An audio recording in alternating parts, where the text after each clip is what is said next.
Hello, everybody. This is Colleen, and I have Nancy with me, and we're going to do a roundtable. Nancy? Colleen? Hiya. Do we have a forum? Do we have a forum? A forum. No, this is kind of impromptu, sort of let's just talk about stuff. And this is Saturday, November 7th. Started to say October 2015. Were you able to listen to Nettie? Oh, absolutely. I never miss Nettie. Yeah, she's quite the character. Well, I just, first off, a lot of the things that she reads, I saw but maybe didn't read in depth. And, so it helps me. You know, I don't have to read it. I can listen to it. And, I always find her comments to be very, very interesting. But the marijuana thing, it's amazing because there's so many subjects that I brought up in Cosmic Reality, the book, that, are now coming in, are more and more, today I spent, hours. I went back to the blog on Shungite and the EMF problems, and I had this one blog entry, that was just links to credentialed people who are saying, this stuff is terrible. And I put it, I wanted to add the things that I've been seeing. There's so many things. I can't keep up with it. I'm at the point where I want to say, Google it, because you'll find it. Oh, yeah. Just more and more and more coming out about it. And it's the same with marijuana. It's getting to be very apparent to most people that maintaining marijuana as an illegal substance is just stupid. It's stupid. You're putting people in jail for taking a health product, because that's what it is. Now, I'm not saying that there aren't drugs that, I'm totally against all the other drugs, including pharmaceutical. Oh, yeah. Or maybe even more pharmaceutical, not really, because these drugs they've got. When we were in the 60s, we had drugs that, nobody knew drugs. Marijuana was out there, alcohol was perverse. And then you got, the LSD and the MDA and a lot of other hallucinogenic type of drugs, the mushrooms and peyote and that sort of thing. But you didn't have pharmaceutical stuff other than the LSD and the MDA that started being made. But nowadays, the concoctions that people are being prescribed are so much more dangerous than anything we ever played with. Oh, and so much more addictive. Oh, yeah. Because they've got pharmaceuticals out there that mix both heroin and morphine as synthetics. And one of the largest addiction problems we've got going right now are the people who are addicted to their prescription medications who suddenly get cut off because the doctor is under investigation for prescribing way too many pills to people. And then these people then are turning to the street drugs of the morphine and the heroin.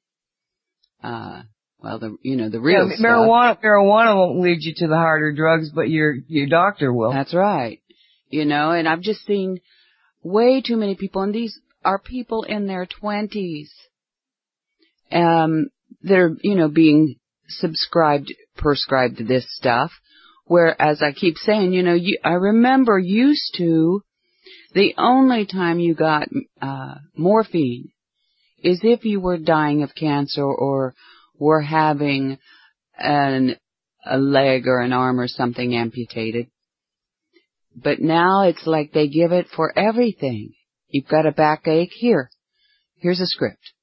And you're like, and a lot of these are being given without any x-rays or anything like that. Somebody comes in and just says, well, I've got this pain in my back and and it's just, I can't sleep and all that stuff. So they're getting these scripts. And I've seen, a lot of young people die not only from an overdose, but from the withdrawals. And what's those really, all right, I can argue it that I've got a friend of mine, bad back, and she's on drugs that are opiate-based. Mm-hmm.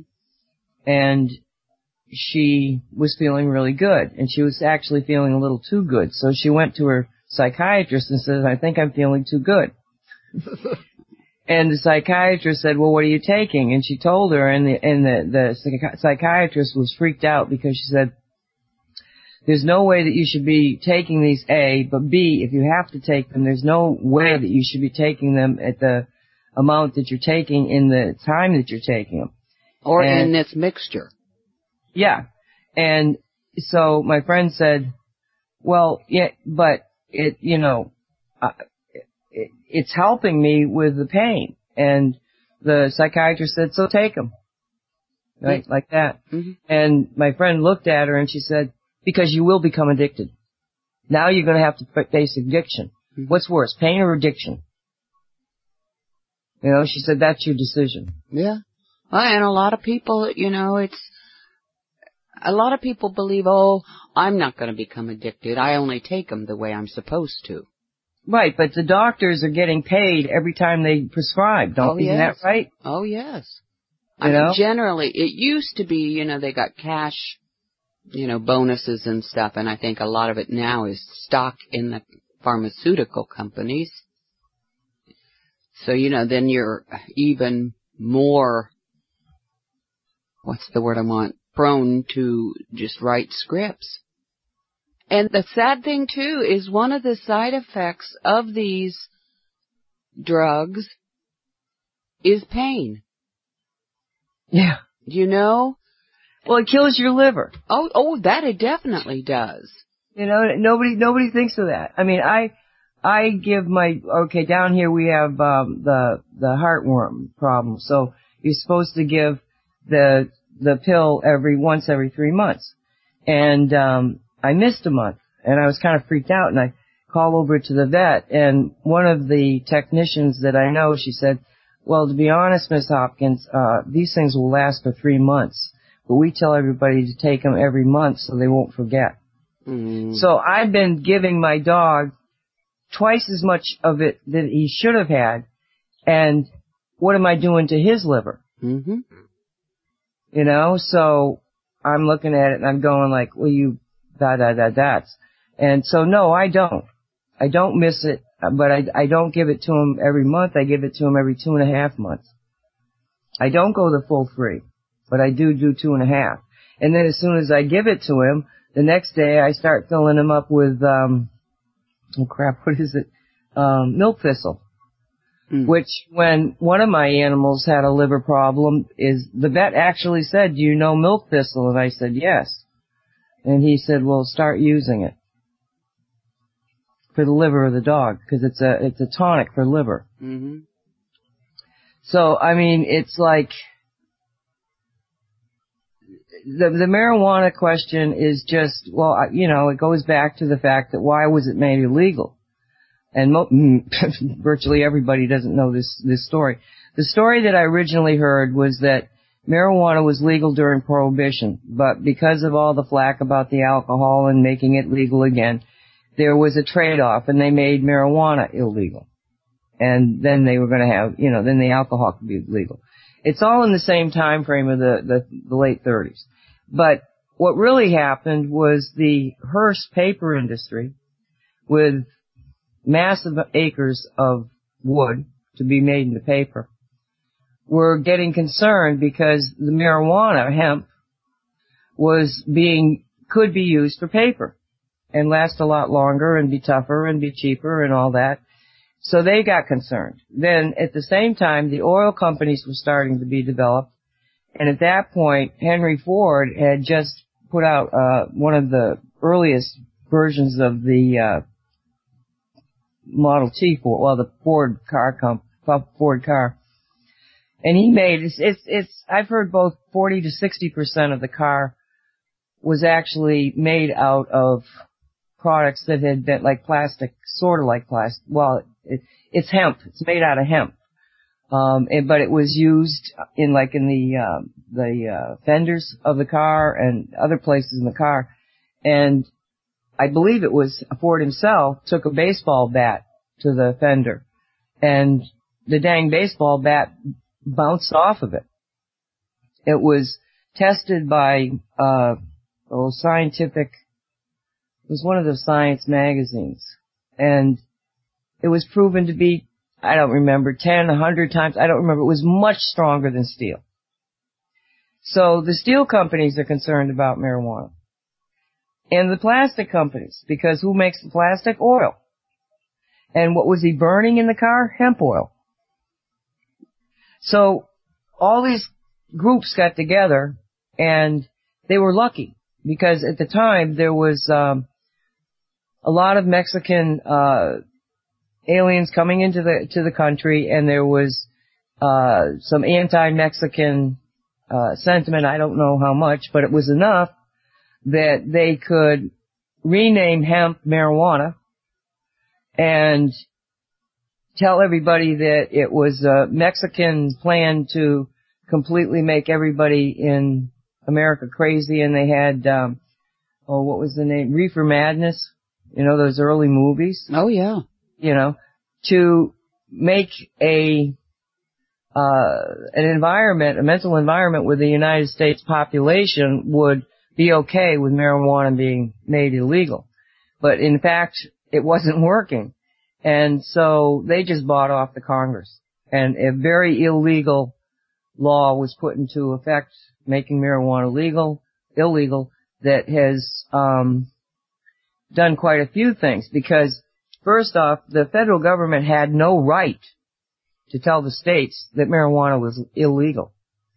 It was one of those situations where the federal government went outside of the bounds of the Constitution. And the states, technically, are the only ones, it's like, they're the ones that control tobacco in their country, in their states, in their locations. They're the ones that control alcohol, but they can't control marijuana. That's how important it is.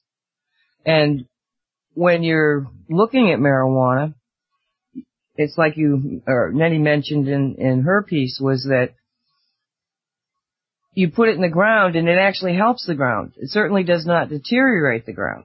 You don't need pesticides, you don't need fertilizer. It'll make 3 crops a year. The amount of money that you can make growing marijuana is extremely more intense than any other crop.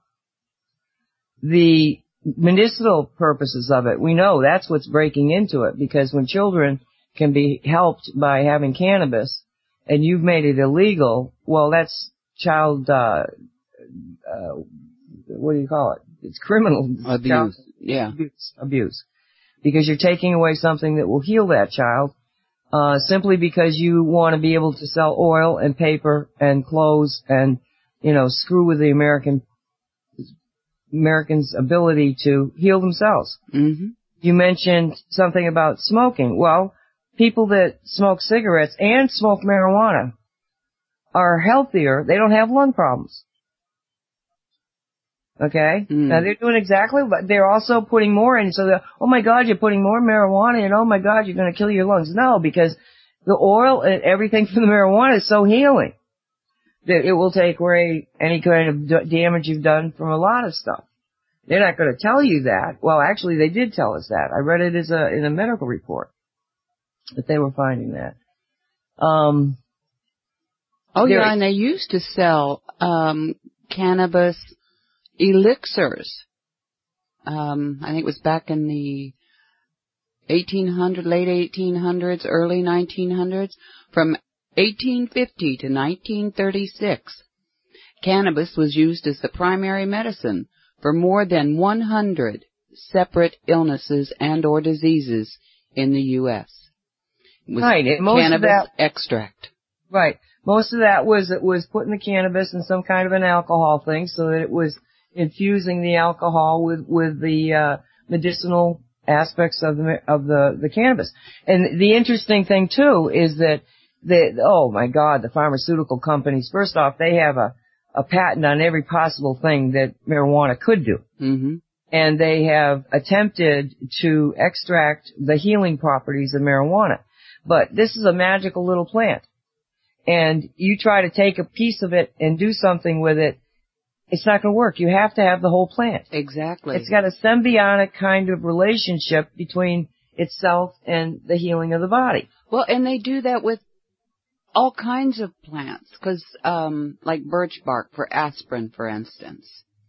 You know, they take out certain parts of it, whereas the whole plant is needed, or, you know, all the bark, I don't know. But they do that with a lot, like foxglove, which is also used for blood pressure and such. They only use a part of it, you know. In some cases that works, but it does not work for marijuana, at least not the last time I looked into that part of it. Mm-hmm.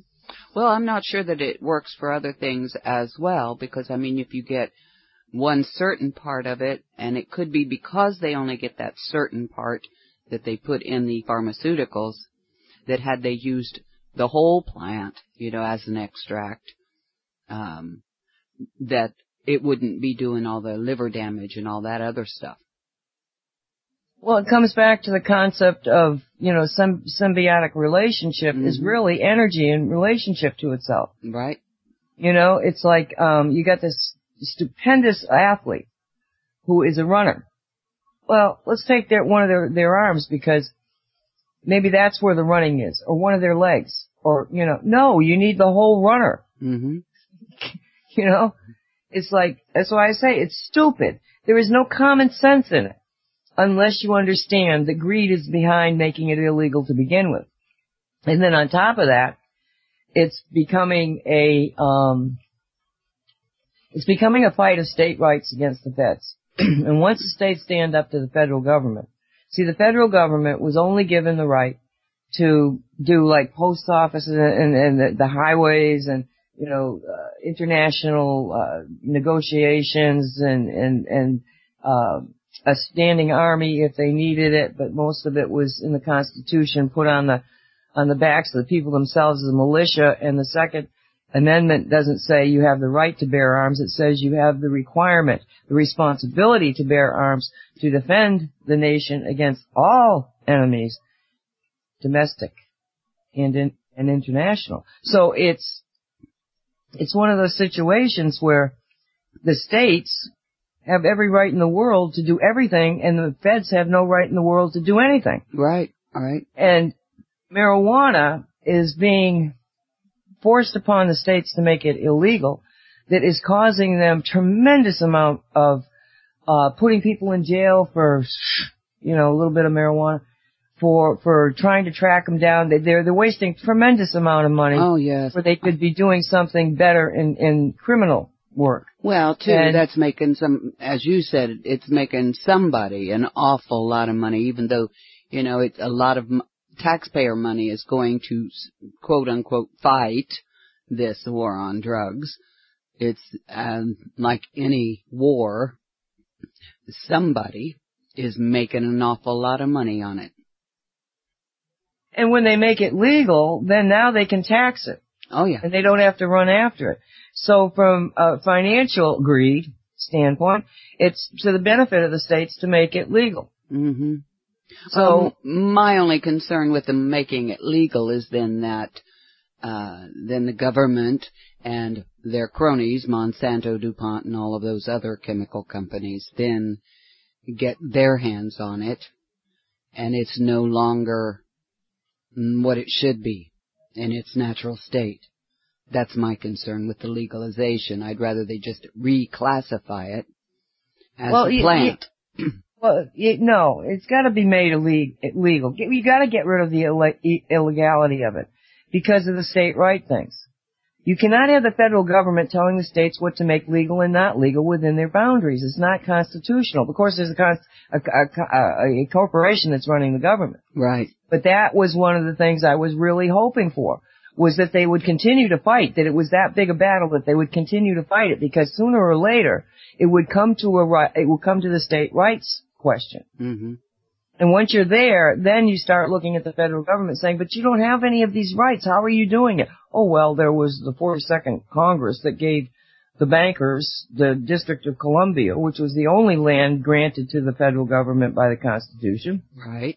They took it over and made it into a corporation, and then in a shell game kind of thing, they took over the Justice Department, the State Department, the military is taken over by the corporation, the Department of Labor, the Department of Congress, the Department of, Justice. EPA. It's all controlled by the corporation that is titled the United States. Yeah. Chris Steiner put an article in the chat room about cannabis, the ingredient of holy anointing oil, which I found quite interesting. It's cannabis. In Exodus 30:23, God directed Moses to make holy oil, composed of myrrh, sweet cinnamon, cannabasum, which is cannabis, and olive oil, was used as a holy anointing oil, and said, and you shall make of these a sacred anointing oil, blended as by the perfumer. It shall be a holy anointing oil. According to conventional biblical scholarship, 250 shekels of cannabasum, listed in ancient Hebrew versions of the Old Testament, supposedly refers to calamus. Salome Bennett, Polish anthropologist, blah, blah, blah. Anyway, it's in traditional Hebrew as canna or cannabis. Isn't that interesting? Well, God knows. Well, the Bible also tells us if, because so many people follow parts of the Bible and not all of it, and I've got to say I'm one of those, that all things were put on this earth for the benefit of mankind. Every plant, every tree, was put. And mankind was put here to have dominion over the planet, which means to take care of the planets in the plants. So we are the ones that have failed. Gaia has not. Gaia has given us all these gifts. Mm-hmm. And we failed because we didn't protect her needs. And by protecting her needs, we would then be who we are supposed to be. Oh, right. And if they hadn't outlawed hemp as well, which has no THC, we wouldn't have all of this depleted soil everywhere. Well, to be honest, I think that it was a hemp they were after. It was not it was not cannabis in the cannabis of, anything other than hemp. It's the hemp that is the danger to them, because that's what makes the plastic and takes care of the oil and does all these other magical things. It's the hemp. It's not the anything that is medicinal. Right. Well, but then the pharmaceutical companies got in and said, well, wait a minute. They don't want it either. Yeah. Because, I'm going to charge you, $3,000 a month for this pill of cannabis. Okay. Well, okay, I'll go out in my yard and grow it. Yeah. It's all just crazy, and the insurance companies are in on that too, because, if they're willing to pay, in some cases, hundreds of dollars per pill, then I think the insurance companies need to be whacked upside the head as well. Let's fire them all. I think so, yeah. Because, if the insurance companies would to tell the pharmaceutical companies, no, we're not paying that, then the pharmaceutical companies are going to come down on the price to something reasonable, first of all. But then that cuts into their profits, so they play that game, you scratch my back, I'll scratch yours, and the citizens suffer. I still say that we should have a huge march all over the country, and everybody get a joint, even if you don't smoke it, yeah. Stick it behind your ear. Go to the police station and say, I'm turning myself in. here. Yeah. It would bring the justice system to its knees. You know, and it would change everything. And, the other thing that Nettie talked about was the anonymous, million mass march. Mm-hmm. And that was, they've been doing that for a few years. And as you said, it's over Guy Fawkes, who was a British guy that, I don't know, caused some fire or something. I've never quite understood why they thought he was a hero, but they've made him into a hero. And, they wear the masks as a statement of, we're the anonymous people out there, the people that you bet, weren't going to stand up against you. And yes, it's partially to protect the people, but it's more of a statement of, we don't have a leader. Mm-hmm. Doing this, everybody's waking up on our own. Yeah, on that piece that Nettie talked about, with the Million Mask March, anonymous army, they call themselves, I was quite disappointed in trying to find more on the internet about that, and there doesn't seem to be much. Most of the coverage was the UK coverage. I didn't see much about anything that happened in the US. I'm sure things did, but it wasn't covered, and apparently is kind of being censored on the internet here. Well, sure it was being censored because, first off, the people that showed up with an agenda that there will be no confrontation. Mm-hmm. There was no confrontation between the police, and there was no confrontation between the civilians and the anonymous people. There was no confrontation in Washington. And that does not gain news coverage. In Britain, they had like 6 horses and 4 men that were hurt. And so that, you Google, I actually Googled the anonymous mask movement and U.S. And all I came up with was British too, because that had a problem.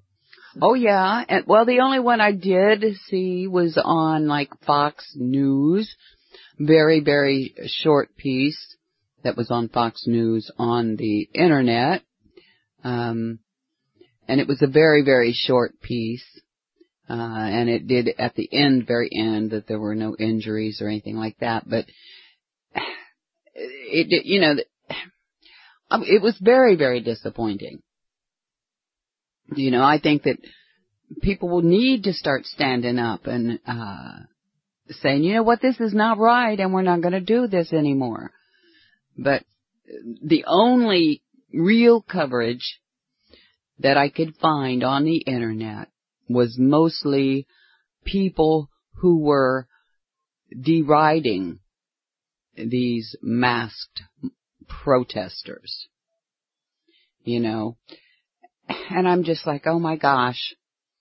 So I think, that we independent alternative news people, even though they try to make fun of us and tell, we're crazy and we suffer from conspiracy, paranoia crap, it's pretty much up to us to put that word out there, and hopefully it's a seed that will sprout and grow, because, it's just the only thing they want to put out there is that all of these protesters and all are all crazy people.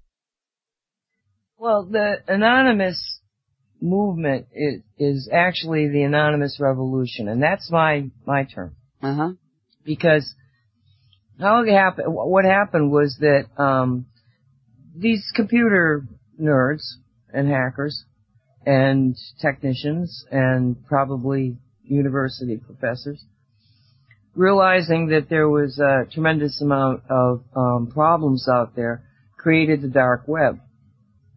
Now, anybody can get into the dark web. I think it's Tor, T-O-R, I think that's what it is, .com. But when you get in there, what makes it dark is that you cannot trace your IP address, the address of your computer, to get your location. So these groups would meet in these chat rooms, anonymous chat rooms. And when they first started coming out, I went and I sort of like looked at it, and I considered joining, but I said,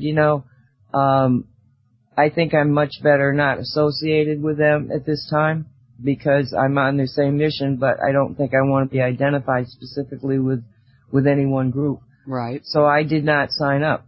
I didn't play. I looked at it, but just long enough to say, no, I'm not going to do this.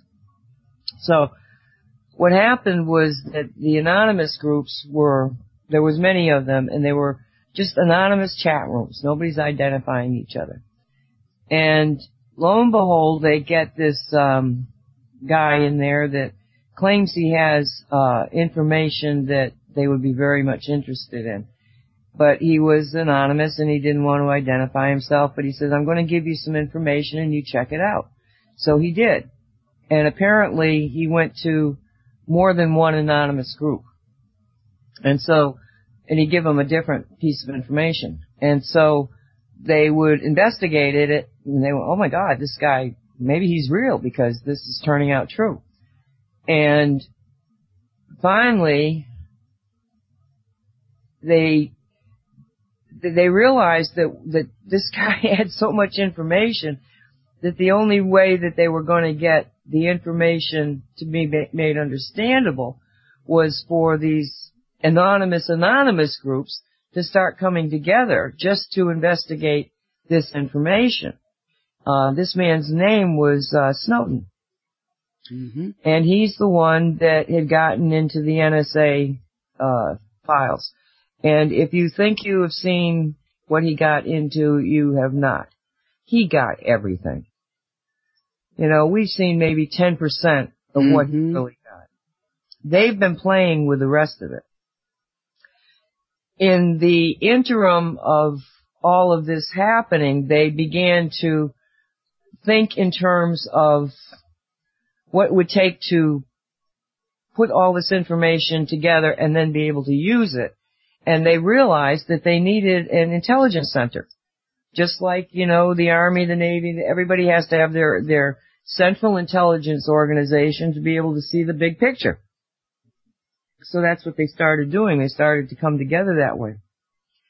And when they did, and this took 3 years, I was a trained intelligence officer, and I was damn good at it. And when I'm watching, a lot of things that I wasn't even talking about, that I never even wrote about. And one of the things was the anonymous group. And all of a sudden I'm going like, where'd they go? Why are they not out there? Why are they not active? And it happened after when Obama, during the Obama election, the first one, Romney was losing, and Ohio, the state of Ohio, could have tipped it in his favor.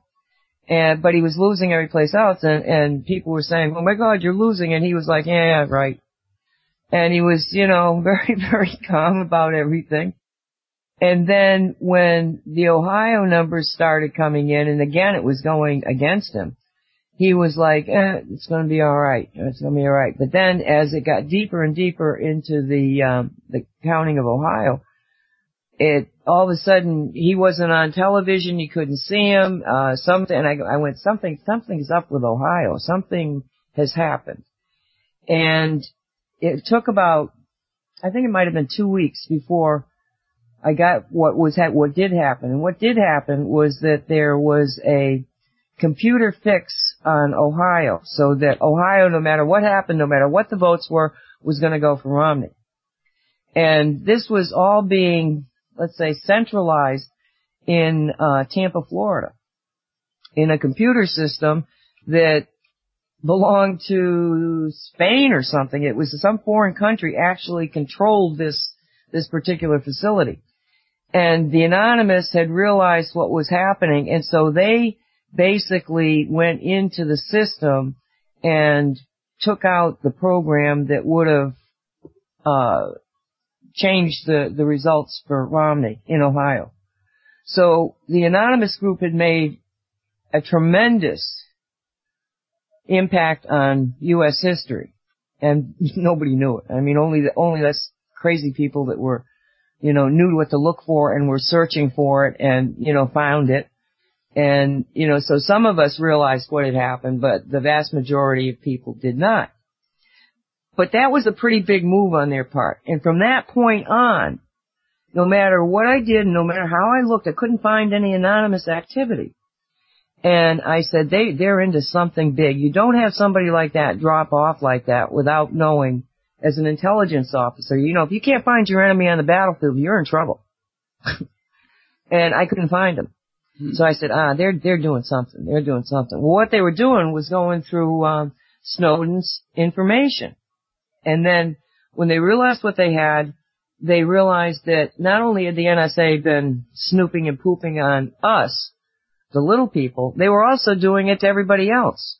And that if you looked and analyzed the information, you would begin to see the entire secret organization of what is the Illuminati or the Kabbalah or the, whatever you want to name it, the people that are in charge. You began to see, it's just like cyber CSI. You're watching the phone calls. You're watching what's happening. And so then they went and, after they had enough information, they decided that they needed to have a centralized place for an intelligence center. And they went to the man who was, one of the biggies in the business. He had already put together, because there's these little intelligence centers all over for all sorts of reasons. And he had set up, quite a few of them. And they went to him and they said, this is who we are. Very honestly, this is who we are. And, we want you to set up, an intelligence organization for us. And he was like, well, why the hell would I do that? And they said, well, because and whatever they had on him, they had blackmail information on him that they had gotten from listening to Snowden's, the tapes. They found out that he was being controlled partially because of greed, but mostly because he had gotten himself into some kind of either an immoral act or an illegal act. I don't know the specifications of it. But he was like, oh my God, and they said, look you're going to be found out. You can either be on the side of the good guys or the bad guys. Your decision. And he said, well, to do this, it would cost, billions of dollars, and, I would need all of this. And so then they said, well, will these guys be of any assistance? And he looked and he knew the names, and he was going, oh my God, you've got them too. And they had done the same thing to people who they already knew he would need in order to pull this off. And one by one, they began to take out, some of the big players, not only in that kind of the black ops intelligence realm, but also in the oil, what they call it, the oil investment, the ones that were controlling the price of oil. Okay. Same thing. They found out what was being blackmailed. What's the problem here? And then they would say, look, we know we're going to make it. You're done. You want to go out with the bad guys and take whatever punishment, or do you want to say, well, in the end, I escaped the bad guys and I came over to the white side? And so that's when they began to control the price of oil. Because if they could take the price of oil and bring it down, then it's not going, you have to be able to be making $60 a barrel of oil in order for fracking to be profitable. Fracking, in their minds, and anybody that's ever investigated it, is one of the most sickening, unbelievable things that they're doing to Mother Earth. Oh yeah. And in turn us. And so they needed to stop it, and they needed to stop it quickly. So by controlling the price of oil, by blackmailing people who were supposed to make it more expensive, instead did it the other way around. Because it's all mirrors, all smoke and mirrors. Yeah. So what happened was that if you got the $60 and below mark, fracking is not economically feasible. And for a lot of reasons I'm not going to get into the geopolitics of it, the rest of the world was quite willing to go along with this. And so what do we have? $2 a gallon of oil down here in South Florida? That's the anonymous revolution. That's why you don't see anybody talking about them because A, they're absolutely terrified of them. They know who they are. Mm-hmm.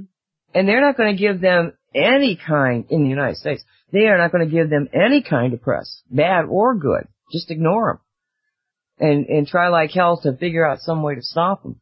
That's what I think is really happening there.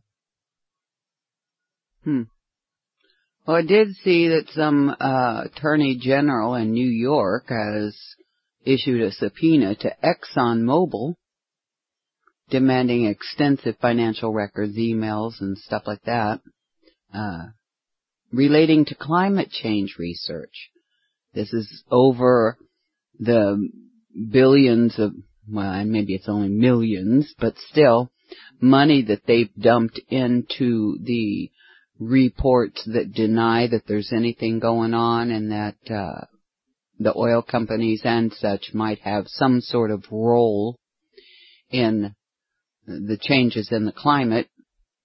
And I don't know how much oil would do that other than burning those fossil fuels might have something to do with it. But I think they ought to be looking at the pollution of the land and the waterways and such, as well as just the climate change, because that I don't get the whole connection there. Well, the climate is changing, yes. Yes, it is. Is it changing because of fossil fuel burning? No. I don't know. You know, that's what No, I it's not. Well, see, that's why I said I'm not sure how they're investigating them for climate change, because I think, personally, that a part of the climate change is a natural sort of process, and a part of it is all the bombs and the chemtrail crap and all. You know, I think there's a whole lot of it that's attributing to the changes in the climate, as well as stuff that, we don't even know about. You know. The reason the climate is changing and heating up is because we're in a proton energy belt that is feeding the sun, that's making the sun burn hotter. All of the planets, every single planet has got a change in their climate. And Jupiter, the red spot, which is a storm that's been raging for at least 300 years, is disappearing. It's heating up. They're seeing everything is heating up. It has nothing to do with fossil fuels. But if you take it in a way of controlling, what they're doing is that they're building up this philosophy of this climate thing. And what are they calling it? It's a UN law that they're trying to pass worldwide. What is it? Something 24? 2030? No, it's Project 24 or something like that. I should have looked this up. I didn't know I was going to talk about that. But it is a way of, again, putting terror into people so that they will say, oh, the UN's we have to look at this as a world thing and the UN can get us out of this. And all it is a total control mechanism. I can't remember. I think it's got 24 in it. But the fact that the climate is changing is just an evolutionary thing. It happens all the time. We say, like down here in Florida, okay, I flooded out. Oh, that was a 50-year flood. Okay. The next year, I flooded out. Oh, that was 50-year flood. But we had last year you said 50 years. Well, then 2 years later, another 50-year flood. And then I had a 100-year flood. Well, how can you have in 5 years, 400 years of flooding? You know, it happens once every 400 years. This is crazy. You don't have enough statistics to make these assessments. This world has been going around for 1 billion years. 4 billion years. The planet's had life on it. And for 4 billion years, you have those statistics to know what happens? Of course you don't. You've only got it for maybe, if you're lucky, the last 1,000 years, and that's because you've dug holes in the ground to figure out what happened before that. There is no way that you can make those statements. So it's just fear. They're putting fear out there in order to try to make another control thing. Now, the fact that the government is going after them and they're talking climate, and that's just more of the BS. Yeah, that's kind of what I thought is it was, smoke and mirrors stuff, instead of them addressing the pollution, we'll do it on something that we're going to lose on or something, That was my thought about it. Yeah, they figure they have real good imaginations at how to promote fear. Oh yeah. And fear equals more restrictions. Like the whole, we're in this great big drought, so you guys can't collect rainwater, but yet Nestle can siphon off all this water and sell it. Yeah, they're doing that in Florida. Are they? They're doing it in California, I know too. Yep. And people, I'm here in Florida, and they're taking the water out of Florida, and that's going to become critical to Florida. Mm-hmm. And they're making money, and we're making nothing, and they're stealing our vital. It's so stupid. See, if we go back to common sense and the golden rule.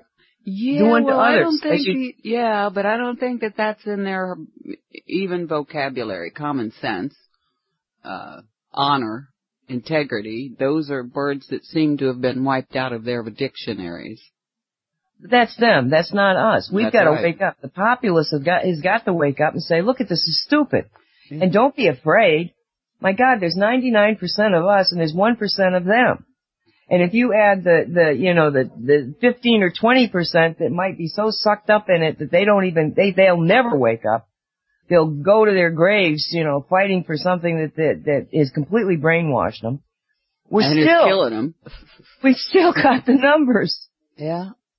And that's the thing is, we got the numbers if we can wake them up, Well, they're waking up. They're waking up in droves. Well, I'm hoping. I know it. Good. I see it every single day. You look at what's happening. Like, the kids, okay? And I wish I could remember exactly what it was that they were doing. But these, children, I'm talking like children, 12 years old, 10 years old, somewhere there, mm-hmm. have, filed suit against Obama for screwing up with the climate. Yeah. And a judge is listening to them. Yeah, I saw that article. I thought I had it up here in my browser even, but I'm not seeing it now. So, when the kids are so awake, like, Stephanie's got Jordan, the 8-year-old, and she says, Nancy, you should hear these kids talk. They're so mad at Obama. She says, they're talking politics. I don't even look at politics. I don't know where they're getting it. But they're having, adult conversations about stuff that, she says, I really should start taping them because you wouldn't believe the conversations that they have. The kids are awake. And once the kids are awake, we're going to win. Because they're awake. They're not going to put up with this. And they're going to look at the people that went before them and say, where were you when we needed you? And I'm going to be able to say, I was right there for you, honey. All my life, that's all I've done, is try to make it better for you. Why? Because I believe in reincarnation, and I don't want to come back to this place if I don't do it now. It's like we can't let this continue. Well, I went to go to one. I just Googled children sue over climate change. I went to one and it wouldn't let me in it. Just put kids sue Obama. 21 children and teenagers between the ages of 8 and 19 are suing the executive branch of the government over its inaction on climate change. The nonprofit Our Children's Trust filed the lawsuit on behalf of the children on August 12th. Okay.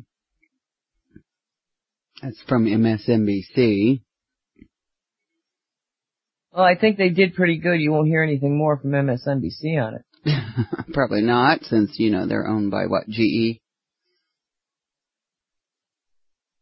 General Electric. Well, it's like, There's only about 18 corporations that own everything else. Oh, yeah. if that many, as far as, news. Right. Right. I should look that thing up. Okay, here's one. A new lawsuit filed against President Obama and a handful of federal departments and agencies condemns the government for supporting the fossil fuel industry in the face of a changing climate. The plaintiffs, a group of 21 children aged 8 to 19, from Oregon mostly. The complaint, originally drafted in green Crayola, holds the president culpable for the effects of historical and future carbon emissions and demands immediate climate action on constitutional grounds. The filing itself is a hefty document, but the argument looks something like this: that the government has known about the climate effects of carbon emissions for decades, their scientific consensus on climate change and ocean acidification, and that story is pretty awful. In spite of the danger, the government encouraged and subsidized the fossil fuel industry, and the continued authorization of new fossil fuel projects, like that proposed by Jordan Cove Natural Gas, which is still fossil fuel, will further harm the children in question. Climate change disproportionately affects youth because they'll live more of their lives in this turbulent world. Mitigating the effects of climate change and shifting to clean energy is possible, and the government has admitted it is the trustee of the nation's air, seas, shores of the sea, water, and wildlife. As such, the kids, a coalition of youth activists, allege that the government has violated the due process and equal protection principles of the Fifth Amendment and violated their rights that fall outside of the Constitution but are still protected by the Ninth Amendment, and violated the public trust doctrine of the Ninth and Tenth Amendments, which boils down to the broader allegation that to support the fossil fuel industry infringes upon youth's fundamental rights to life, liberty, and property. And then it goes on. Well, like I say, they're waking up. And if the kids are awake, then we're good.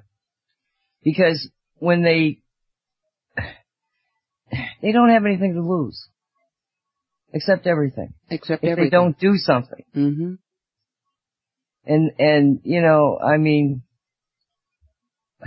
one person said, what do I care? I'm going to be dead. I think it was you that told me that. And then you said, well, what about your children and your grandchildren? Mm-hmm. Wasn't it you that told me that? Yeah. So it's like, if that's your attitude, then get out of the way. Stop trying to stop people. Just get out of the way. If you're so damn afraid of what we're gonna do, get out of the way.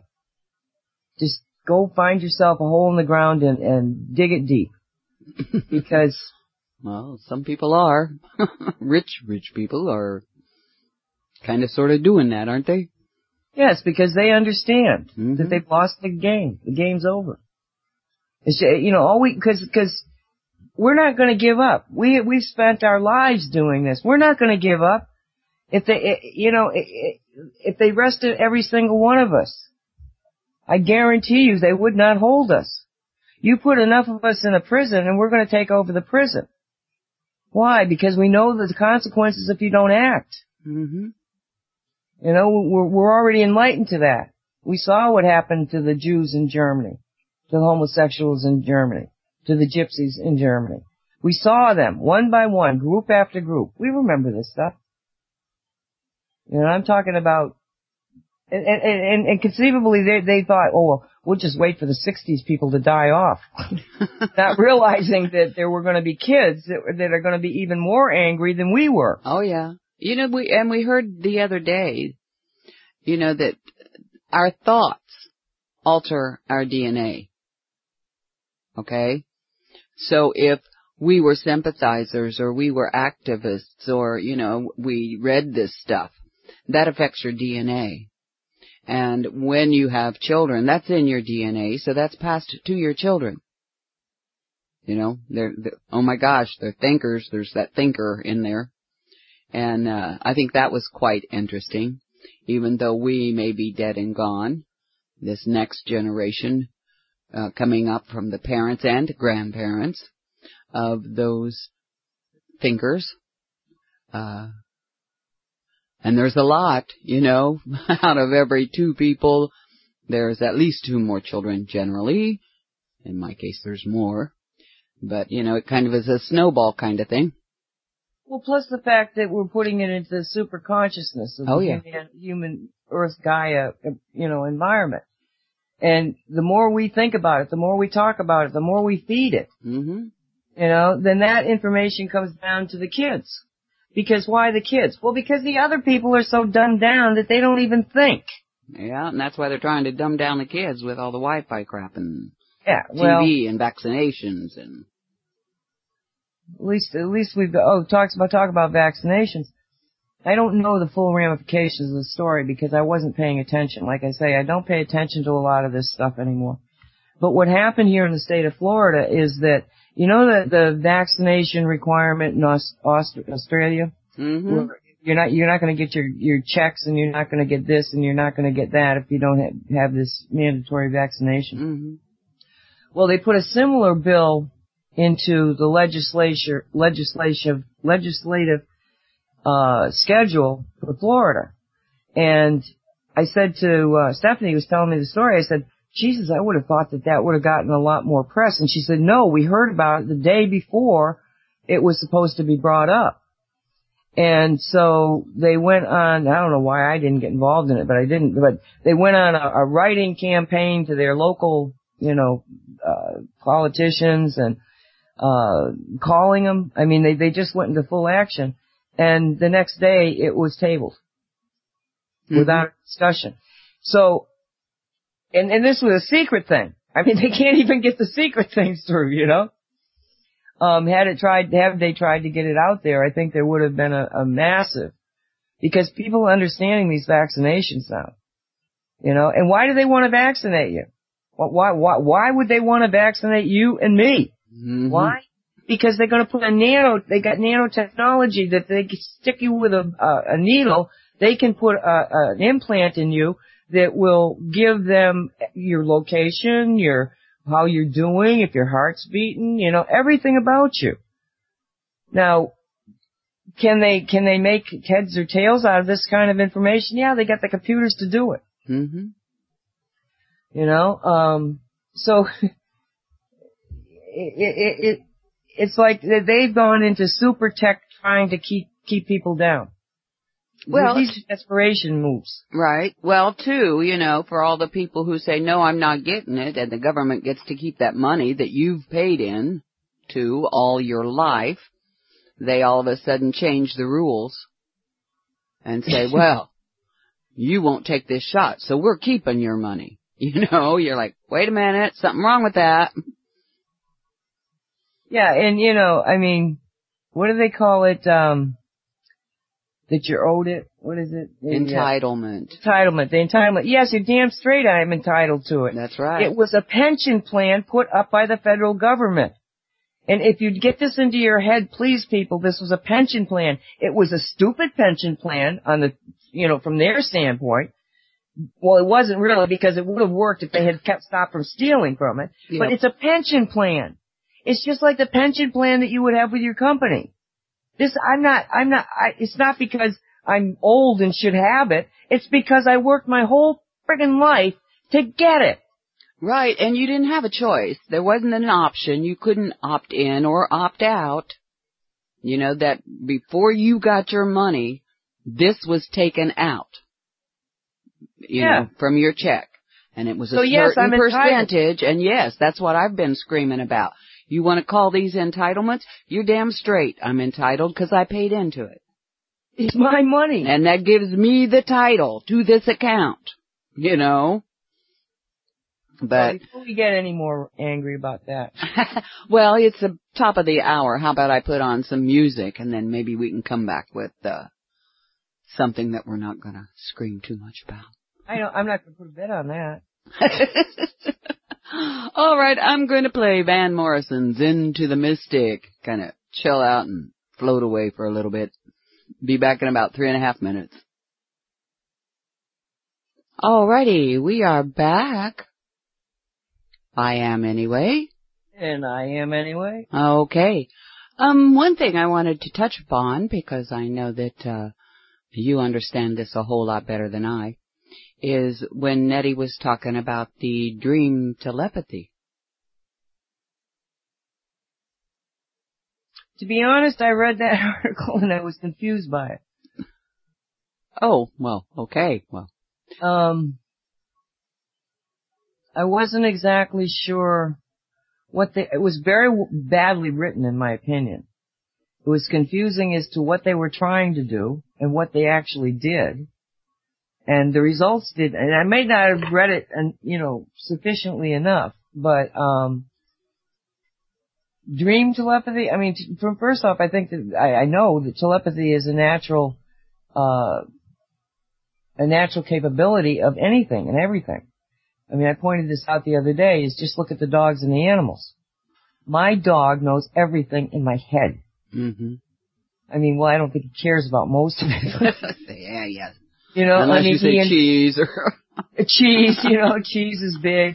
But it's like, well, for instance, he likes to go out in the front yard. I don't let him out there except to take a run, because if I let him out in the backyard, he's so bored with the backyard. He's got a half an acre out there, gets bored. But the front yard, well, that was new, so I'd put him out there so he'd run, because I'd go walking around the yard and the dog would sit there watching me. He's just like me. He doesn't want to get out and move, So I'm letting him run in the daytime.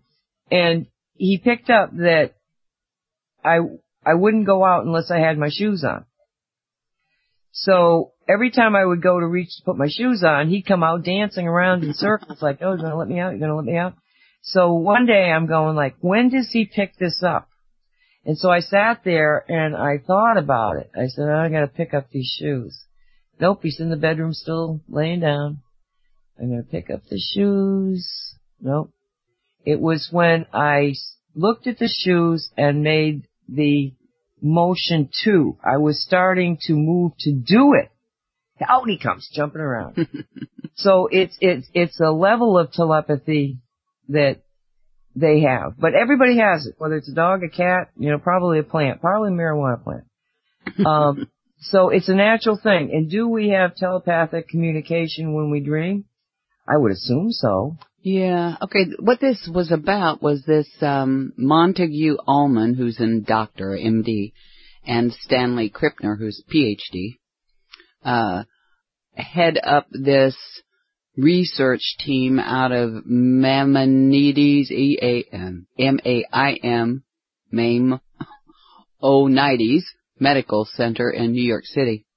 And over a 10-year period, they've been doing experiments in telepathic dreaming in which one person transfers their thoughts to another person while that other person is asleep.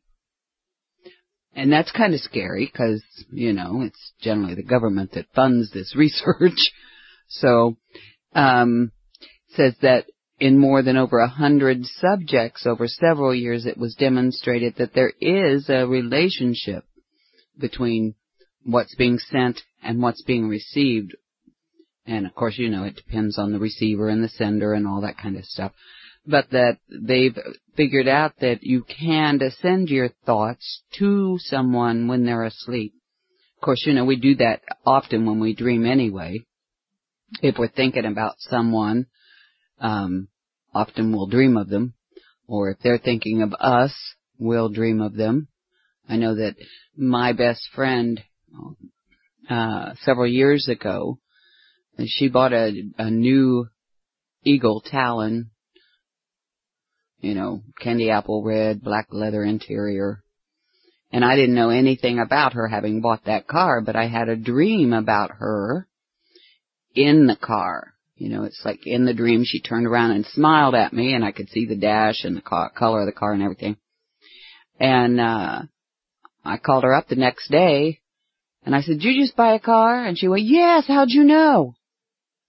And then I said, I didn't know what the make and model was, but I said, it's a red sports car with black leather interior. She said, yes. And 2 days later, she got hit by a semi in that car. I mean, she wasn't hurt other than some neck pain and back pain, but yeah, I dreamed about that. So, I know that people do that kind of thing, but it's kind of creepy to me that it can be used in other ways as well. Well, what I had trouble with was, I know what telepathy is. Mm-hmm. And in telepathy, there is a great deal of detail. What happened, we started out when we were in college and we started to practice telepathy. And we started out with cards, red or black, and then, the number and the suit and all that sort of thing. And so you're passing very detailed information. And then as I progressed in it and worked at it and got into intelligence work and was using it to basically intrude upon Russian minds, it's details. And I didn't see details in what they were discussing. This was a big one, somebody was projecting some kind of a dancing group and the person was in a dream where he was in a group and somebody wanted to dance for him. That's not telepathy, in my opinion. That is a form of putting in a suggestion into the person's mind.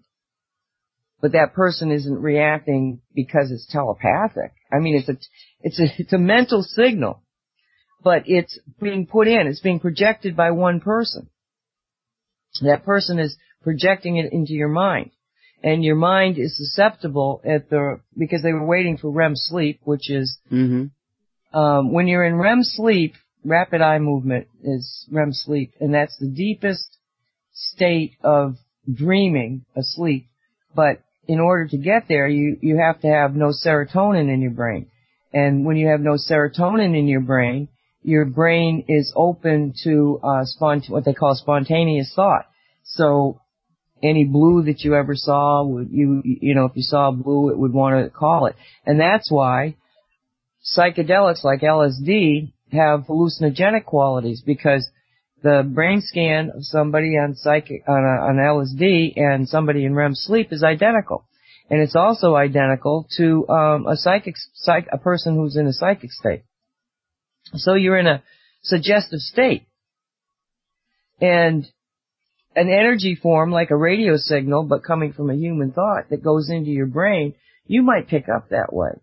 But I did not see anything in that article that made me go, oh wow, we got, telepathic dreaming. That was not what I was interpreting at all. It was just suggestion. Now it's dangerous. It just shows you how easily susceptible the human mind really could be. Oh yeah. I mean, and with the technology and such out there, that's kind of what frightens me. If you're invading somebody else's mind, intentionally, that's not right.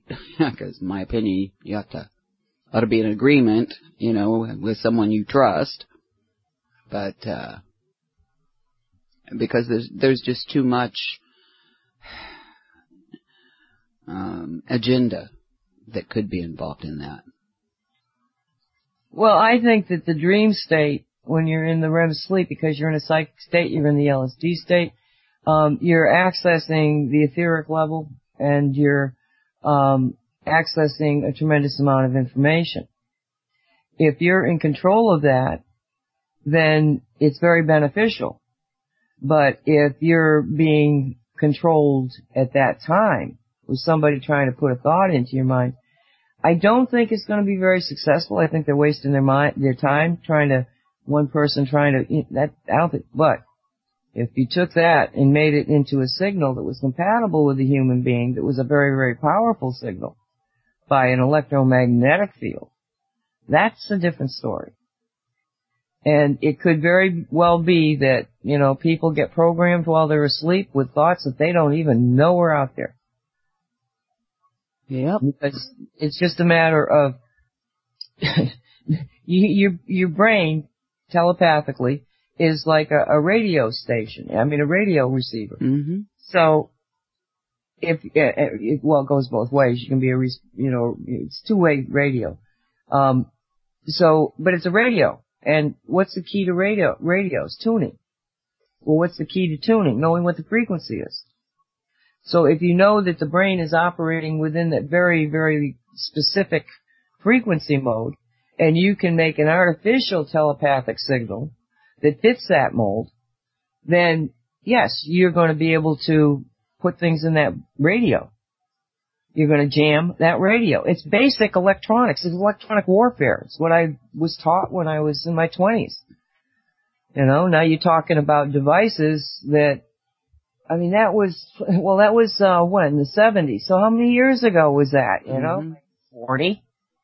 And you don't think that if I could do that to the Russian radars and the Russian radios and they could do it to me, that 40 years later, they can't have perfected the system so that it can use a human brain as a radio? Yeah. Mm-hmm.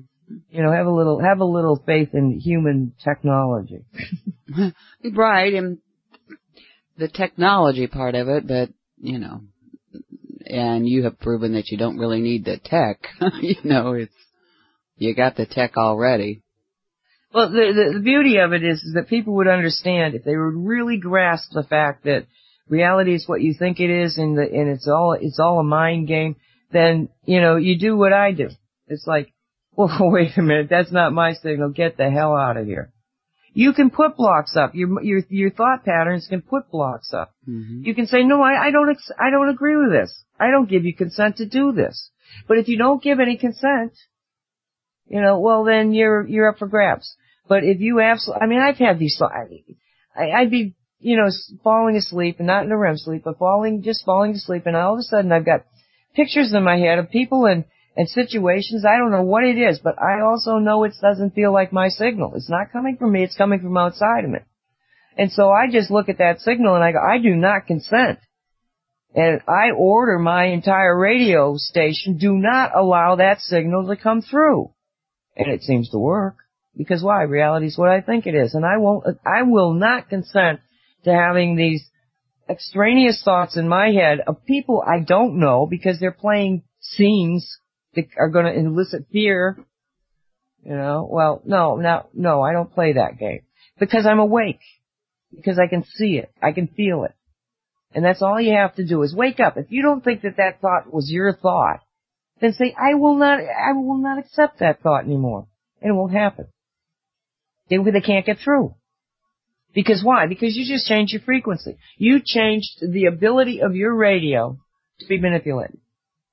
It's really simple electronics. We have someone in the chat room, Anon, says he's been, or she, has been listening to you for 40 years. Guys, my mother and father are dead. They didn't. Oh, good. Well, that is interesting. And, well, they're still listening, so they must be getting something right out of it. Yeah. They're still listening, so you certainly don't bore them at all. No, and I haven't been locked up yet. I noticed the yet. Okay. I'd have such an interesting time in something like that. I that's the thing is that, if you're awake, you can screw with anybody's environment. Put me in a Looney Tune. I guarantee you're not going to want me in there. You want to put me in a jail? I guarantee you don't want me in there. You want to kill me? I guarantee you don't want to do that. Because that's just going to free me up. And I can still come see you. Well, I think that's why they don't mess with certain people. That it's like, we better not do that because these people are so awake that they're not even going to miss a beat. It's like Dave. Dave is much more powerful. Well, I think he's much more powerful now where he is. I don't know what he's doing. I can't say, well, he's doing this or that. But I know as far as an energy field, that he's, I'm not underestimating what the people that have gone before us, that have passed, are now doing. The fact that we're seeing the changes we're seeing as fast as we're seeing them, I'm sorry. That's not what we're doing. They're doing it. They're on the other side, and they are much more powerful. And they're doing things to people in power. They're waking up people. I'm sure that a lot of these people that are waking up were very, very content to stay asleep. But Dave is there every time. Come on, wake up, wake up, wake up. And he's with a lot of other people. This has been going on for decades and decades. And just in this modern time, they should never have killed Kennedy. Yep. I put a name here in the chat on Skype. That's who that is. Oh, really? Let's take a look here.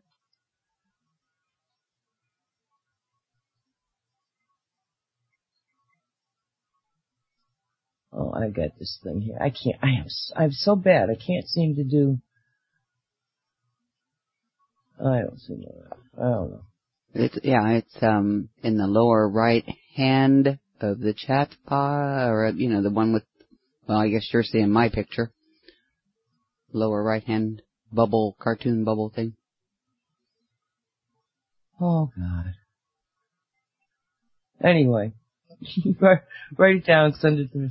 Okay, well, anyway, says, it is me, Suzanne Wasilic. Oh, okay. I hope I pronounced that right, and if I didn't, I'm sorry. Yeah. No, she hasn't been listening to me for 40 years.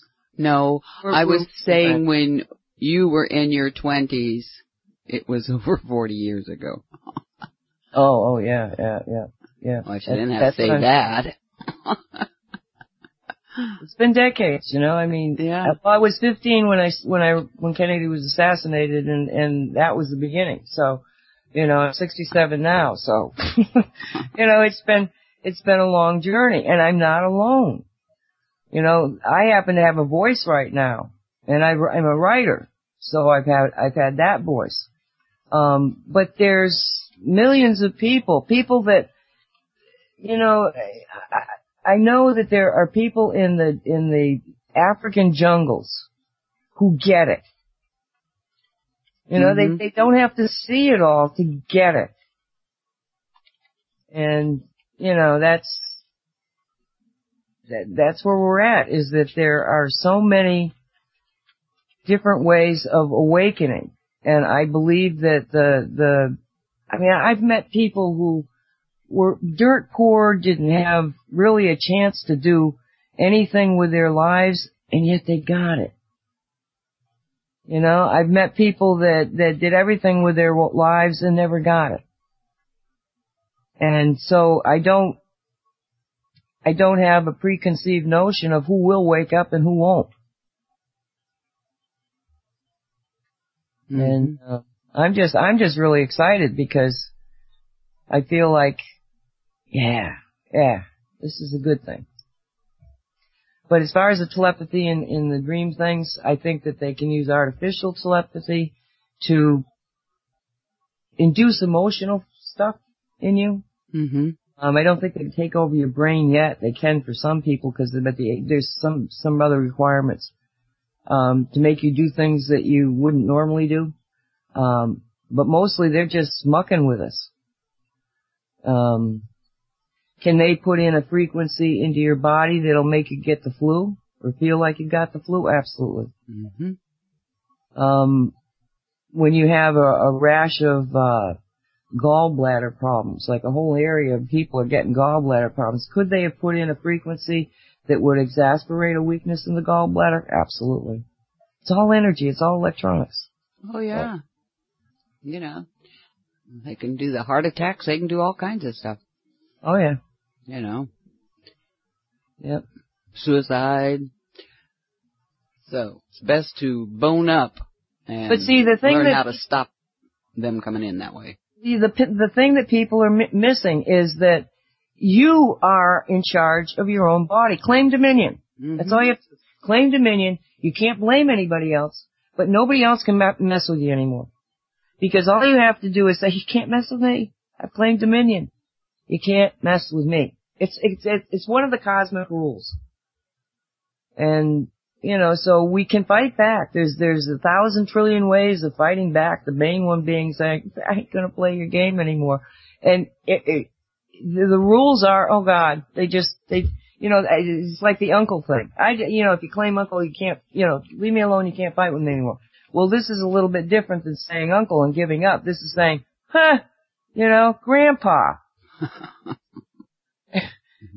Grandpa. We'll use that. We'll do this. Grandma. Let's do grandma. Grandma. Everybody that says grandma means, talking to the collective, grandma means that nobody's going to get inside your head. And if you feel somebody is getting inside your head, just yell grandma. Because all we have to do is formulate a plan and enact it. Reality is what we think it is. So the key word is grandma. If you yell grandma, nobody can muck with your head. And if enough of you believe that, that will become absolutely the rule. Well, I'm thinking of another word I use a lot more often. Is it 4 letters? Yes.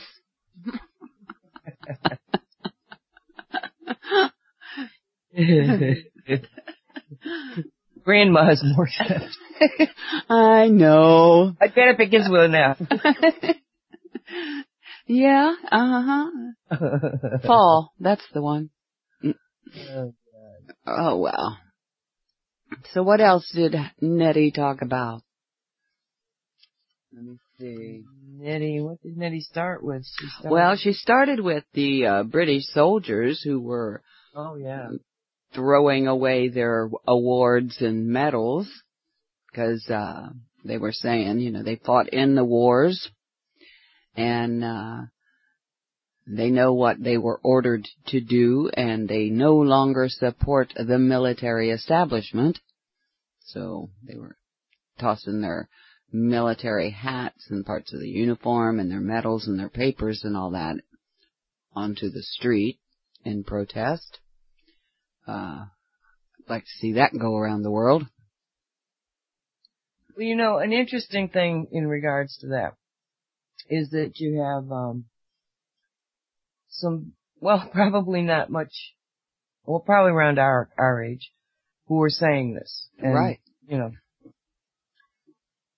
There would be a lot more young people there, young veterans, except for the fact that they're disappearing. Mm-hmm. Now, this is old information. This goes back to prior 2012. And I believe his name was Brandon Rand.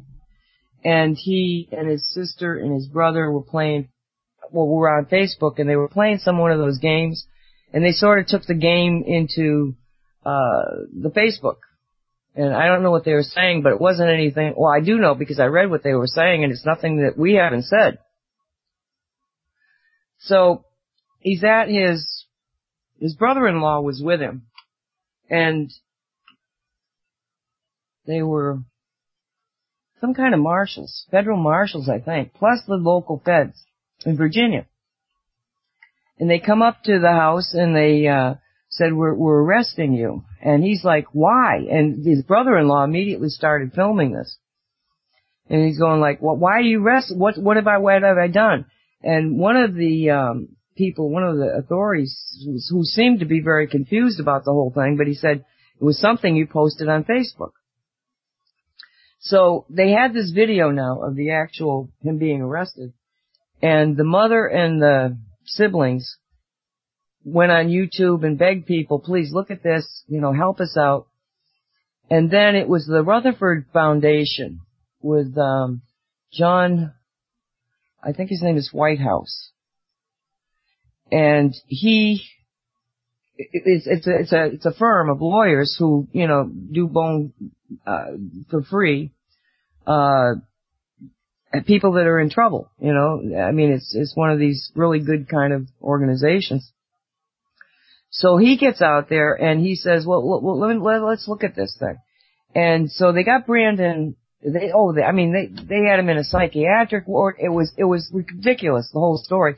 But they finally get Brandon out of the mess he's in. But meanwhile, the Rutherford Foundation is now embroiled in having, thousands and thousands of people contacting them about their children, their daughters or their sons who were prior military who just disappeared. Mm-hmm. And in some cases, they knew they had disappeared because they had been arrested. And John went on to state, and this was with Glenn Beck. It was one of them. I don't like Glenn Beck, but this was one of the most amazing videos I'd ever seen, because he's on with Beck being interviewed and telling the story, and Beck was like, "What?" I mean, he was absolutely could not believe what he was hearing. And, Beck kind of went off the deep end. I mean, he turned around in a lot of ways. Not Glenn.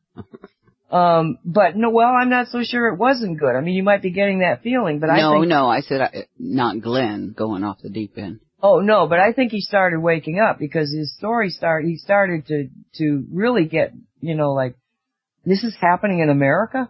And what John had said was that there were 20,000 identified cases, over 20,000 identified cases of veterans disappearing in Virginia alone. Mm-hmm. Now, why are they getting after the veterans? It's because the veterans know how to fight. Right. Well, and I think that may also be what is behind a lot of the laws being passed making homelessness against the law, because a lot of these veterans are homeless, and they've been rounding up the homeless people, and they've been disappearing as well. So I wonder if that's all connected. Absolutely. Absolutely. So, it's like they don't go after veterans of my age because we might know how to fight, but I don't know that we can. I know, it better be quick. But, so these older men in Britain who were standing there doing this, I think, I don't know for sure, but I would assume that Britain's got the same situation happening there. That the young people aren't there because the young people that would have been there have disappeared. And before you say to me, how could 20,000 people disappear? Sweetie, 6 million people disappeared between the late 50s and the early 70s. 6 million people. Wow. And where did they go? They went to space. They're in, la Star Trek land. Yeah. And that's absolutely provable. When it was happening in the late 60s, the early 70s, right? Mm-hmm. That was the first indication. It was, a report out of Britain. Well, actually it had something to do with the intelligence world. It was somebody that I was talking to who was in the intelligence world with me. And, they said that there wasn't any U.S. He didn't know of any U.S. disappearing, but he was saying that he was working on some information regarding, thousands. He said thousands of people in Britain that had disappeared and that they were high level scientists. And of course from the standpoint of the traditional intelligence, which I was, that would indicate that, whoa, you're taking out the intelligentsia of a nation. Why are you doing that? And of course everybody looked at the Soviets. Is this something they're doing? You got your enemy. Well, if you make them brain dead, they're going to be a lot easier to take over. But it turned out that wasn't it. But I mean, I had heard about it from the intelligence community before I ever, 40 years later, hear about it from internet radio or YouTube or something. Actually, it was the Rand, episode that made me aware of it was still going on. But it's been only recently with the Star Trek, universe starting to unravel the secrets there. So. Yeah, I mean, it's just also, sometimes I just gotta shake my head at, oh my gosh, that all the stuff that's going on that we have no clue, most of us, as to what's going on around us. So much done in secret that sometimes it's just overwhelming. Yeah, if Suzanne is still out there and she wants to call in, she's got information on some of the, I'm trying to think of what his name is. I can't even remember his name. Scott. Yeah. On Scott that might be interesting. So, if she's on, Suzanne, do you have a Skype account? She said, if you're interested, just contact us. Talk on the chat. I don't look at it because I can't watch that chat and think about what I'm talking about. Well, sorry, as you can tell, neither can I. I'm going to go to the home page and see if I can find the number. Maybe we can pick it up because I have trouble picking up. Scott Walker. I think his name is Scott Walker. Suzanne? But he's a whistleblower, and she knows quite a bit about him. Oh. Yeah. Okay. So what he's gone through, because, some of them never got to be whistleblowers. It's almost like if you're a whistleblower, they are less inclined to make you disappear because then, oops, the guy must have been telling the truth. Yeah, I'm going to put the call-in number in the chat room over there because, it's not on this now. Up to her if she wants to. We'll be glad to talk about it. Well, I was going to try it. Let's try it again. Copy.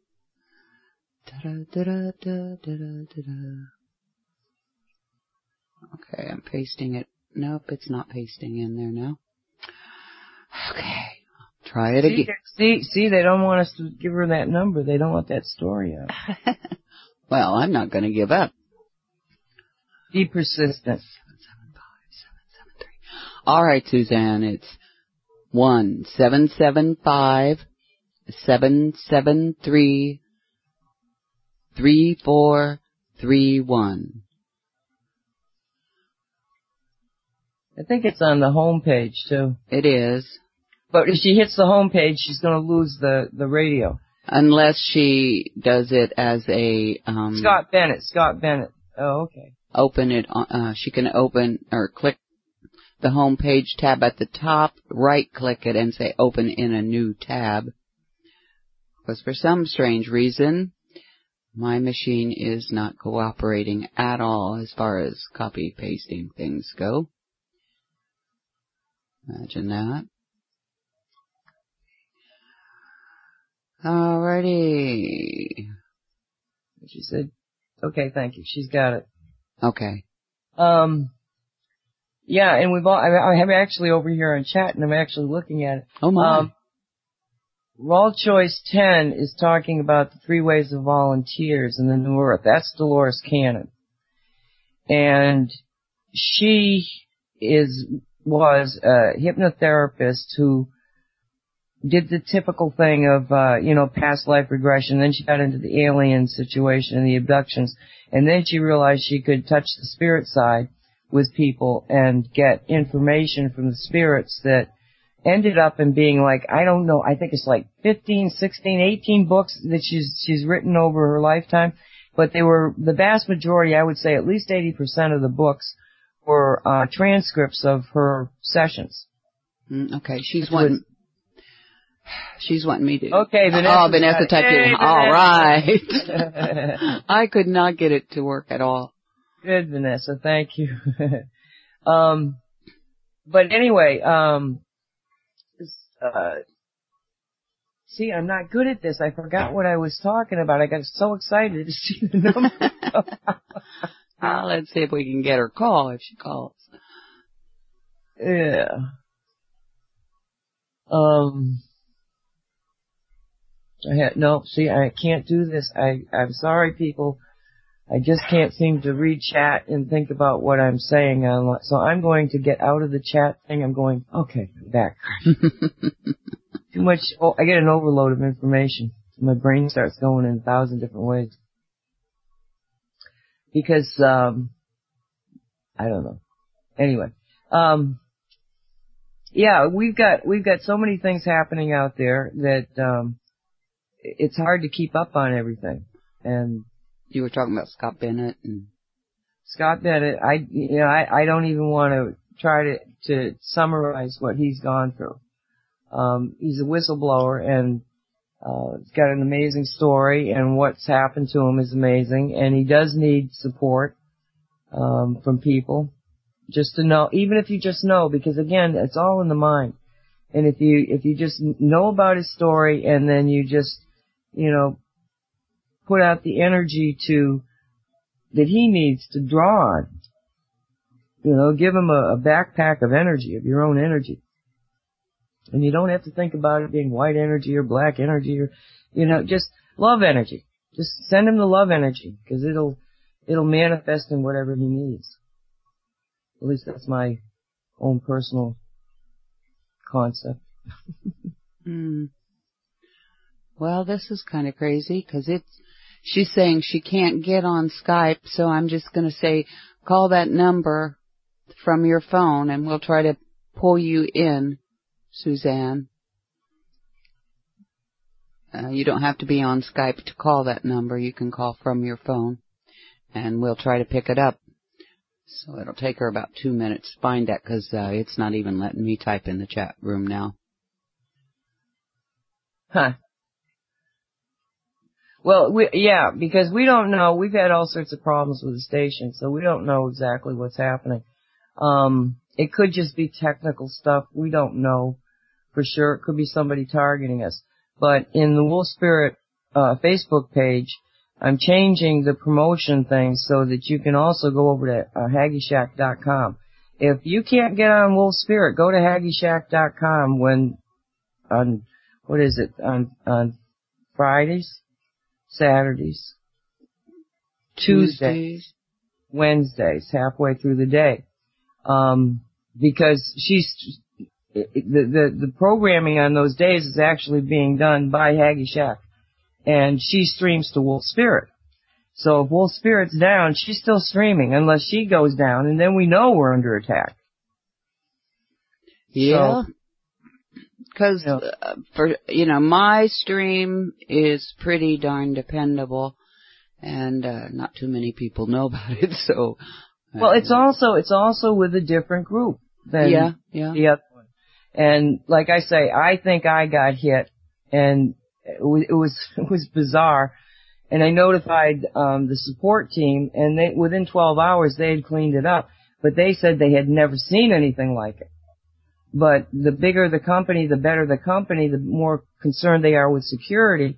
They have layers of security. So yeah, they could take me down, but they couldn't get into their secure files. And so their secure files had my entire website. And so it was a matter of just reloading it into the server that was, directly I could control. And it took them 12 hours. Wow. I actually have quite a relationship with these people because we're a big website for them. Oh yeah. We do, they go like, my God, you get a lot of traffic. Well, I can't tell you how many times because they're surprised about how much traffic. So we have a phone call. Is it on? Yes, she's here. Hi, this is Susie. Hey girl, how are you? Oh, I'm pretty good. I would like to say, stuff about Scott Bennett. Please, go for it. Anything you want to say. He has been in the military, PSYOPs, CIA, all this shit way back in Bush times in 2003. He was a conservative. He didn't like Clinton. He wanted to go in there and make things right, okay? So over the years go by, and he finds out that terrorism is being funded by the Swiss banks, which, people in Hollywood have these accounts. There's like 30,000 Swiss bank accounts that are being funneled into terrorism. This is back, 2007, 8, 9. Finally, he writes this letter and he's getting all this flack, okay? He's getting all this flack from his superiors, and he thinks he's going through some kind of a training experience because they arrest him for DUI when he doesn't even have a DUI, and they make up this charge about him wearing his uniform on a base, and he's not doing nothing wrong when they send him to jail, right? Meantime, he meets this Brad Birkenfield in jail. Brad Birkenfield is a whistleblower from the banks that's been paid off. And you know, it was miraculous. This man is a Christian. He gets on there and he talks about Jesus and shit. You know, that's not exactly my line, but he's there, man. He's ready to die for what's going on. And you find him on YouTube. You type in Scott Bennett, military whistleblower, and that's his first interview with Kerry Cassidy. That's his coming out interview, basically. And it's long, but he reads this letter that he writes to Dianne Feinstein. This was back in 2012, mind you. Okay? No response. Dianne Feinstein, the congresswoman from California. Right, and all these intelligence committees. He writes these letters. Everybody in Congress, he writes this letter and he reads it on that YouTube that I referred to. And he's crying for the troops. He's like, these guys are dying for this bullshit military industrial complex. And, you know, he's lucky to be alive, ladies and gentlemen. You know, I'm sure he watches what he eats. You know what I mean? And I've got a bunch of his cards. I have to give you guys a little testimony, okay? You listening? Yes, we're listening. Go for it. Okay. Yes, we hear you, hon. Yesterday or last week, I'm from Washington, D.C. area. Most of my family's up there. So I go up there for a family reunion type thing, right? Well, my son Daniel comes into town for this Berkeley thing. He's a graduate student at Berkeley, okay, and he's in town for this conference that they sent him to where he's supposed to, it's a Sanctus or some kind of thing for Native Americans and Hispanics and to, you know, lift them up or whatever. And so anyway, he went to the same conference way back when, like 5 years ago, and now Berkeley asked if anybody wanted to go to represent Berkeley. So he's the only one that answers the call, and they send him to D.C., and it happens to be the same time that I'm there, right? Well, I stayed over a little bit longer to meet with Daniel. Well, this whole conference is sponsored by the CIA and the NSA. But I'm not sure where I was going with it, except I gave out some of these Scott Bennett cards. If you'll listen to another one of his YouTubes, which is a shorter one, at the end of it, he's saying, please give out these cards, and he's made he sent me the template to them, and I got the printer to print them out, and I've still got about 700 of them. So if you go to my Facebook and message Suzanne Wasslick, I will send you some of these cards, because this man's the word has to get out. That's the only way it's getting out. Media won't cover it. And that's my story, and I'm sticking to. Oh, I know. I got to tell you one other thing. Yeah. When we went to this thing, with this big fancy, this national harbor. I mean, it had to have been already built by the fucking CIA. I'm sorry, but it was. It's just a big town that my GPS didn't even recognize. Because it's an old GPS. And this huge center. And anyways, we went later on for this. Powwow. There's a lot of people there, whatever. But there's like this empty NSA table with a tablecloth over with an NSA, Well, I put a couple cards on it. So, and that's my contribution, guys. I'm glad I could call you without using Skype, because I'm pretty stupid with that thing. Well, he needs people like you to, be out there telling his story, because that's the only way that we find out, some of the stories is, right. Talking amongst ourselves, so to speak. Right. What's his status right now? I don't really know. I don't really know. He's got a Facebook page, and he's put a lot of good stuff out. Scott Bennett, it's pretty self-explanatory, this spelling. So. Well, I thank you for sharing. You're so welcome, Nancy and Colleen and all, and you're welcome. Should I stay on the call or let you finish up? It's up to you, really. But no, it's Scott Bennett, And he has a Facebook page, but so you can probably put in Scott Bennett. Do you happen to know what? Right. Yeah. There's got to be a lot of them. I mean, is it Scott Bennett Whistleblower? Is it? Do you have any idea? No, he's just a personal name, Scott Bennett. Oh, see, there's probably a million of them, so you don't know which one. Oh. Well, let's see how I could email it to add you. Yeah, but what happens with these shows is that they get heard after the fact. So oh yeah, that's true. That's true. It's but just for anybody to know who he is. If you just Google Scott Bennett Whistleblower, you're going to start finding information. And once you find out the information, maybe you'll see something that says, his Facebook connection or whatever. But at least do him the honor of trying to figure out who he is and what he's done. Because it's just sending energy, because not all of us can get involved and like you have, but all of us can send him love energy and thank you energy. And even if we just do that for every single person that stands up against the bad guys. Right. Thank you. Yeah. That's how we come together. Oh, I know what it was, Colleen. You were talking about, or Nettie was talking about the quantum entanglement. Oh yeah. That was part of that whole dream thing.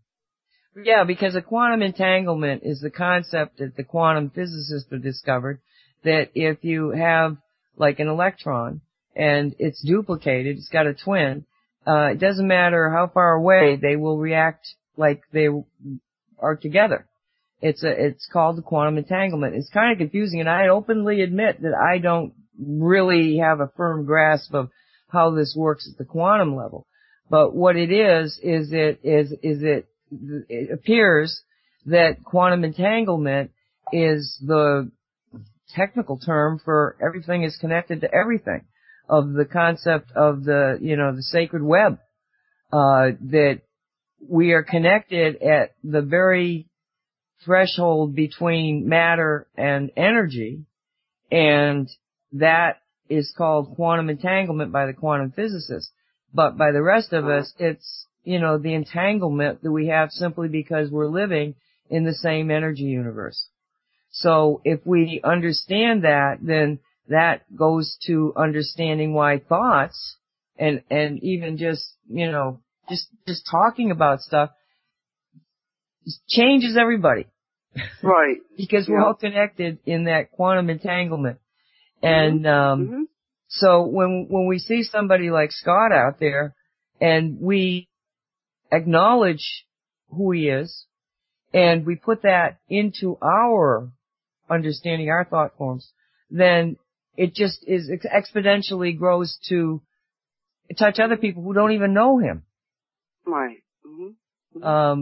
But it's just the way that it works, in a very magical and, it's the web of life. Everybody is connected to everybody. Everything in existence is connected to everything in existence. It's cosmic rule number something. I don't know which one. But, yeah. And Suzanne is one of those people that she's just very aware, very, she's worked very hard for Bill Brockbrader, who. Right. We know we'll probably never see him again. We may never hear from him again, or we may hear from him in a couple of months when all of this is taken care of. But Bill is one of those people of the anonymous revolution that I was speaking of earlier. And much of the probably a good portion of the information that I was relating to you comes from Bill. And if you go to my Facebook group, Cosmic Reality Group, then if you can get to me by going Facebook/Cosmic Reality, you'll get to me. And Cosmic Reality, the group, is based on my book. But he was the one that wrote he wrote the intro, or the, preamble, or whatever they call it. And you wouldn't let me edit it. You wouldn't let me edit your book. Because you came into it after it had been published. And it was always, even with the mistakes in it. Giving you a hard time. even with the mistakes in it, it had a certain energy that I was not willing to change. Right, I understand. Right. And besides it's a wonderful book. My theory is I'd rather be done than perfect. And I had, there were six editors on that book, including myself. And still still those things got through. So there's energy. Every time you write something down, the way that you write it, if you make a mistake in it, it's an energy signature.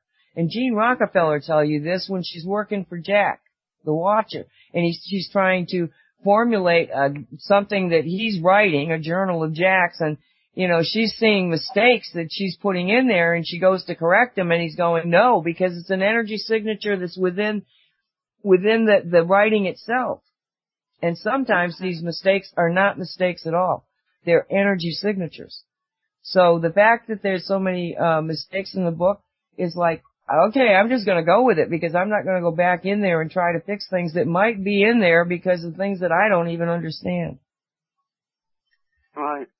So it's, but anyway, back to Bill. So, when Bill got, he was brought up on federal charges and all this. You can read about it. Right. But when he got out, he sent, Suzanne some, tapes that he had made, audio tapes that he had made that then went up on YouTube. So if you really want to understand more about the Anonymous Revolution, now that's my term, not Bill's, but how it all happened, and to get clarification on what I said earlier in the show, go to the Cosmic Reality group on Facebook, and it's the pinned, at the top of the it's group. The pinned post, yeah. And you can go in there and you can see the original, audios that he did.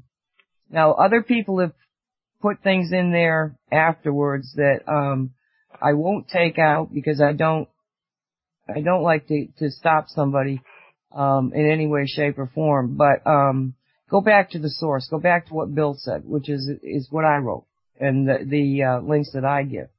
And you'll see what Bill, told us about what really happened and how it all went down and the oil and, how they're how they're able to, manipulate people. He gives a story about they're kind of hacking the elite. I mean, he was in there with Snowden before Snowden came out, and so they get in there and they find Mr. Jones, and he's not really the top-notch guy, but we're gonna go find some dirt on him, and they find some dirt on him, and then they walk. Yeah, I told the whole story. You're trying to tell that. Yeah, that's why the whole place is going down. Yeah, it was in the first hour I actually discussed the cool. The fracking and all that. So but it was Suzanne getting him up so that the rest of us could see it from Bill. Well, yeah, that was kind of scary, man. When he first sent them to me, he says don't even get online with it, And then with the delay of Well, like for instance, she sent me copies of these things, and I got the envelope, and the envelope on the side of the envelope, it had been slit open. It was not torn by a machine. It had been split open, and the discs had been taken out of this envelope. Yeah. And then the envelope was allowed to come to me. Now, what was that? It was probably a warning. We can do this. Well, I don't care if you can do this or not. It's already up. What do I care? It's up there. And I'm doing the best I can to promote it, Right, and that's kind of what you're all saying, about the energy and stuff. You just gotta, do not consent with the fear and just go on with your bad self, Yep. And have a damn good time. I do, and it's great. It's great to be protected, but you gotta kind of stay under the cover and whatever, however you do it, Well, we're almost at the top of the hour, and coming up, I believe, is It's Your Life, Just Do It Now, with Joyce Wheeler and Krista Nelson, and they have on somebody named Jill, oh gosh, I don't remember her last name. I didn't hear the original, which was last night, but Jill is giving advice on how to become more positive, and apparently, well, I don't know, Colleen, you heard the show. Was it a good show? Colleen? Or to Colleen. Well, okay, I was not muted, and then I muted me, because I thought I was. Yes, it's on positive thinking, I mean, and I have to admit, I've been pretty much lately trying to pay attention to that, because, I'm a Virgo, and we bitch about everything. So, yes, it's Jill Drummond. Right. Staying positive in a negative world.